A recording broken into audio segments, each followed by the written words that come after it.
Class 12th students, last video session में हम लोगों ने डिस्कस किया था बर्थ कंट्रोल और कंट्रासेप्शन। ठीक है, इसमें हम लोगों ने टेम्परोरी और परमानेंट मेथड कंप्लीट कर लिया था।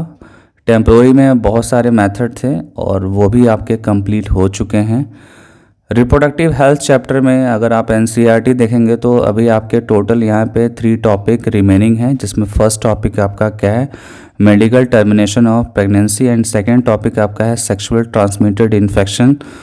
थर्ड और लास्ट टॉपिक जो है वो है आपका इनफर्टिलिटी। ये टोटल आपके 3 टॉपिक रिमेनिंग हैं। ठीक है, जिसमें सबसे पहले आज डिस्कस करेंगे एमटीपी। और टॉपिक को डिस्कस करने से पहले कुछ आपको इन्फॉर्मेशन मैं आपको दे दूं कि ये जो चैप्टर है, इस चैप्टर से एज इट इज़ क्वेश्चंस आते हैं। जो भी यहाँ पे लाइन है, जो हेडिंग है, उनसे डायरेक्टली क्वेश्चन आते हैं। यहाँ पे क्रिएटिविटी कम है, यहाँ पे न्यू क्वेश्चंस कम बनते हैं। ठीक है, और इस चैप्टर के लिए ह्यूमन रिप्रोडक्शन चैप्टर प्रिपेयर होना चाहिए, अदरवाइज़ ये चैप्टर नहीं समझ में आएगा। ठीक है, और यहाँ पे अगर आपने ह्यूमन रिप्रोडक्शन पढ़ के ये चैप्टर स्टार्ट किया तो इस चैप्टर में कुछ भी नहीं है, मतलब इसमें कोई भी मतलब टफ आपको टॉपिक नहीं मिलेगा। सिंपल टॉपिक है और इसको आप आराम से आप सेल्फ स्टडी भी कर सकते हैं। इसमें हमारी कोई रिक्वायरमेंट नहीं है। अगर आपने ह्यूमन रिप्रोडक्शन मेरा वीडियो लेक्चर देखा होगा तो वो अगर पढ़ लिया तो इस टॉपिक में, मतलब इस चैप्टर में आपको ज़्यादा प्रॉब्लम नहीं होगी। ठीक है ना। और क्वेश्चन यहाँ से आते हैं, श्योर आते हैं, नीट हो या बोर्ड हो। और ये जो चैप्टर है ओनली 4 पेजेस का है। ठीक है, तो 4 पेजेस के अकॉर्डिंग देखा जाए तो यहाँ पे क्वेश्चंस ज़्यादा मार्क्स के कवर होंगे। ठीक है ना। और जो अदर चैप्टर हैं वहाँ पे क्या है, वहाँ पे कंटेंट ज़्यादा है और वहाँ से क्वेश्चंस कम आते हैं। ठीक है, जो ह्यूमन रिप्रोडक्शन है, रिप्रोडक्टिव हेल्थ है, ये दोनों मिला के यहाँ से बहुत अच्छे खासे क्वेश्चन आते हैं। तो आप क्या करेंगे, बहुत सीरियस होके ह्यूमन रिप्रोडक्शन और रिप्रोडक्टिव हेल्थ को पढ़ेंगे और दोनों एक साथ पढ़ेंगे। कभी भी इन दोनों चैप्टर में आपको ब्रेक नहीं करना है। ठीक है, और मैं हमेशा की तरह बार बार बोल रहा हूँ कि आपके एग्ज़ाम आ रहे हैं, आप सीरियस हो जाइए, पढ़ाई करिए। ठीक है, तो अब हम अपने टॉपिक पे चलते हैं। बट टॉपिक को स्टार्ट करने से पहले एक आपको नया इन्फॉर्मेशन बता देता हूँ कि जो आपके सामने स्क्रीन पे दिख रहा है ये साइड में, ठीक है, ये साइड में जो भी दिख रहा है ये एक्चुअली में न्यू ऐड हुआ है आपके सिलेबस में। ठीक है, ये न्यू ऐड हुआ है टॉपिक, तो इसको ध्यान से आप पढ़ेंगे क्योंकि ये न्यू ऐड हुआ है, तो इससे क्वेश्चंस आएंगे तो आपको पता नहीं चलेगा। ठीक है, तो डेट्स वाई आप क्या करेंगे, एमटीपी को यहाँ से भी पढ़ेंगे और यहाँ के बाद ये जो साइड में दिया हुआ है इसको भी आप पढ़ेंगे। ठीक है, तो टॉपिक को स्टार्ट करते हैं। टॉपिक में सबसे पहले मैं बता दूं कि जो आपका एमटीपी है, एमटीपी को और क्या हम बोल सकते हैं, इसका सेकंड नेम क्या है, तो सेकंड नेम है इसका इंटेंशनल और वॉलेंट्री टर्मिनेशन ऑफ प्रेगनेंसी। ये अच्छे से लर्न कर लीजिए। ठीक है, इंटेंशनल और voluntary termination of pregnancy before full term is called medical termination of pregnancy. ठीक है, और इसका एक और नेम है, वो क्या है, इंड्यूस्ड एबॉर्शन। क्या है, इंड्यूस्ड एबॉर्शन। ठीक है, ये इंड्यूस्ड एबॉर्शन पे भी क्वेश्चन मिलेंगे आपको। ठीक है, वेरी शॉर्ट में आपको क्वेश्चन मिलेंगे। ठीक है, और फिलहाल पूरा सेंटेंस देखते हैं। यहाँ पे इंटेंशनल और voluntary termination of pregnancy before full term is called medical termination of pregnancy. ठीक है, कहने का मतलब ये है कि जब भी मेडिकल टर्मिनेशन ऑफ प्रेगनेंसी होती है तो वो वेल प्लान्ड होता है, वो इंटेंशनली होता है, वो जानबूझ के आप कराते हैं, इसलिए इसको हम क्या बोलते हैं, इंटेंशनल और वॉलंटरी टर्मिनेशन ऑफ प्रेगनेंसी। ठीक है, या इंड्यूस्ड एबॉर्शन भी बोल सकते हैं इसको। ठीक है, तो सेकेंड जो पॉइंट है इसको देखते हैं। Nearly 45 to 50 millions MTP are performed in a year all over the world, which account to 1/5 of total number of conceived pregnancy in a year। पूरे एक साल में जितनी भी प्रेगनेंसी कंसीव होती है, ठीक है, उसका 1/5 पार्ट जो है वो कितना होता है, 45 to 50 millions MTP होता है। ठीक है, ये आपको डेटा लर्न करना है। ठीक है, whether to accept or legalize MTP are not being debated upon in many countries due to emotional, ethical, religious and social issues। ठीक है, मतलब कहने का मतलब ये है कि ये जो मेडिकल टर्मिनेशन हो रहा है प्रेगनेंसी का, ये एक बहुत बड़ा डिबेट का एक पॉइंट है, एक मुद्दा है, ठीक है। ये क्या सही है या इलीगल है, ये अभी भी बहुत सारे जगह डिस्कशन होता रहता है, ठीक है। बिकॉज ये एमटीपी जो है रिलेटेड है किससे, इमोशन से हमारे रिलेटेड है, इथिक्स से हमारे रिलेटेड है, रिलीजियस है, सोशल इश्यूज से रिलेटेड है, इसलिए ये हमारे लिए बहुत बड़ा डिस्कशन का पॉइंट है। नेक्स्ट जो पॉइंट है वो है कि इंडिया में जो है इसको लीगलाइज कर दिया गया है 1971 में, ठीक है। इंडिया में 1971 में लीगलाइज किया गया with some restrictions, government of India legalise MTP in 1971 with some strict conditions to avoid its misuses, ठीक है। इसका मिसयूज ना हो इसलिए क्या किया गया, कुछ रिस्ट्रिक्शन लगा के इसको अप्लाई कर दिया गया। सच restrictions are all the more important to check indiscriminate and illegal female feticides which are reported to be high in India, ठीक है। मतलब कि ये रिस्ट्रिक्शन जब हो तो हमको ये ध्यान देना है कि जो एम्ब्रियो हो वो फीमेल का तो नहीं है। अगर फीमेल का एम्ब्रियो है और देन उसके बाद से मेडिकल टर्मिनेशन होता है तो वो इलीगल है, वो इलीगल है। और भी बहुत सारे ऐसे मुद्दे हैं जिस कंडीशन में क्या होता है, एमटीपी इलीगल हो जाता है। तो ऐसे रिस्ट्रिक्शंस लगाकर जो है इंडिया में जो है एमटीपी को लीगलाइज किया गया, ठीक है ना। कुछ रिस्ट्रिक्शन लगा के इंडिया में एमटीपी को लीगलाइज किया गया 1971 में। ये डेटा लर्न कर लीजिएगा, ठीक है। जब आप इस पैराग्राफ को पढ़ेंगे तो यहाँ पे आपको टोटल 3-4 पॉइंट्स आपको मिल जाएंगे, ठीक है। और मैंने बताया भी है कि ऐसे चैप्टर्स में स्टेटमेंट बेस्ड क्वेश्चंस ज़्यादा आते हैं, ठीक है।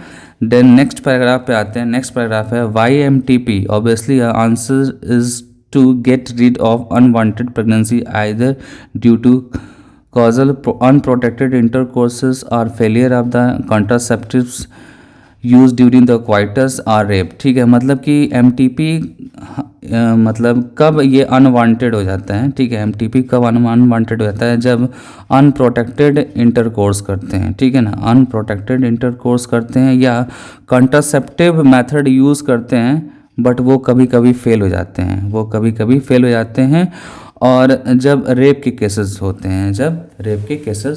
हैं, तो ये जो भी मैंने आपको पॉइंट बताया, ठीक है, एमटीपी का, ये तो जेन्युइनली ये पॉइंट है, बट ये जो कंडीशन होती है ये भी इलीगल हो जाती है कभी कभी, ठीक है।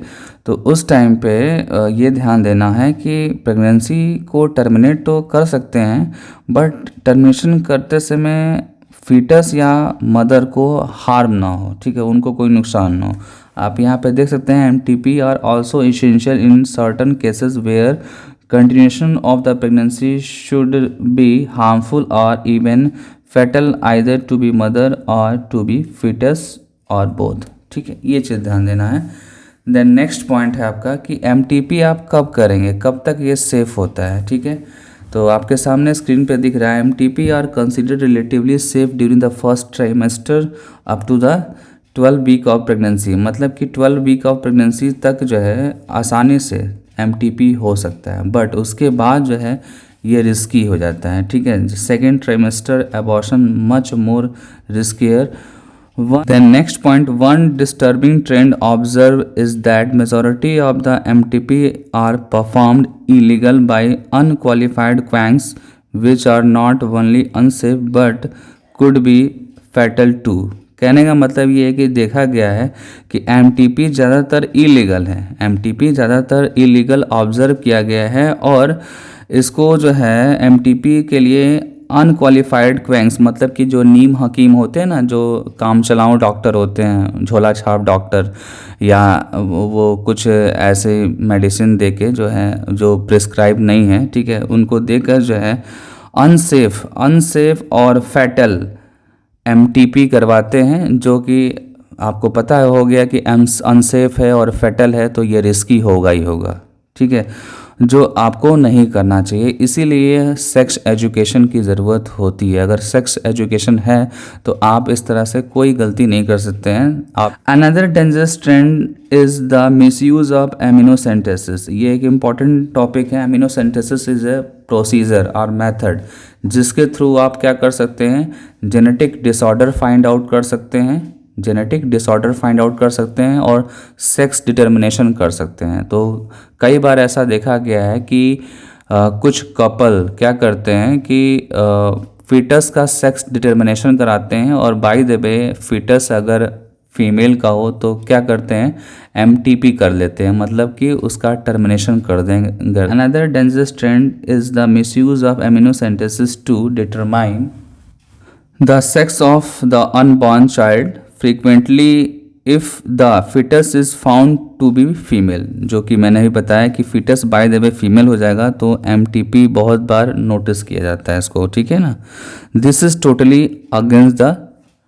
अगेंस्ट व्हाट इज़ लीगल, ठीक है ना, ये क्या है, इलीगल होगा ना। देन नेक्स्ट पॉइंट है आपका, such practices should be avoided because these are the dangerous both for young mother and foetus. ठीक है, जो भी इस तरह के प्रैक्टिसेस करते हैं एमटीपी की रिस्की टाइप के, जैसे कि 12 वीक के बाद या गलत तरीके से, या जो मैंने बताया था यहाँ पे अनक्वालिफाइड जो प्रैक्टिशनर हैं उनसे अगर आप एमटीपी करते हैं तो वो डेंजरस है मदर और फिटस दोनों के लिए, ठीक है। और इसको शॉर्ट आउट करना है, इस प्रॉब्लम को परमानेंटली शॉर्ट आउट करना है तो इसके लिए जो है सेक्स एजुकेशन होना चाहिए। और यहाँ पे जो एनसीईआरटी में मेंशन किया है, effective counselling on the need to avoid unprotected coitus. ठीक है, मतलब कि जो कपल होते हैं वो अनप्रोटेक्टेड क्वाइटस मतलब सेक्सुअल इंटरकोर्स ना करें, ठीक है। And the risk factor involve in illegal abortion, ठीक है, मतलब उनको जब आप काउंसलिंग करेंगे तो वो गलतियां नहीं करेंगे तो प्रेगनेंसी नहीं होगी, तो आपको अबॉर्शन की ज़रूरत नहीं होगी, ठीक है।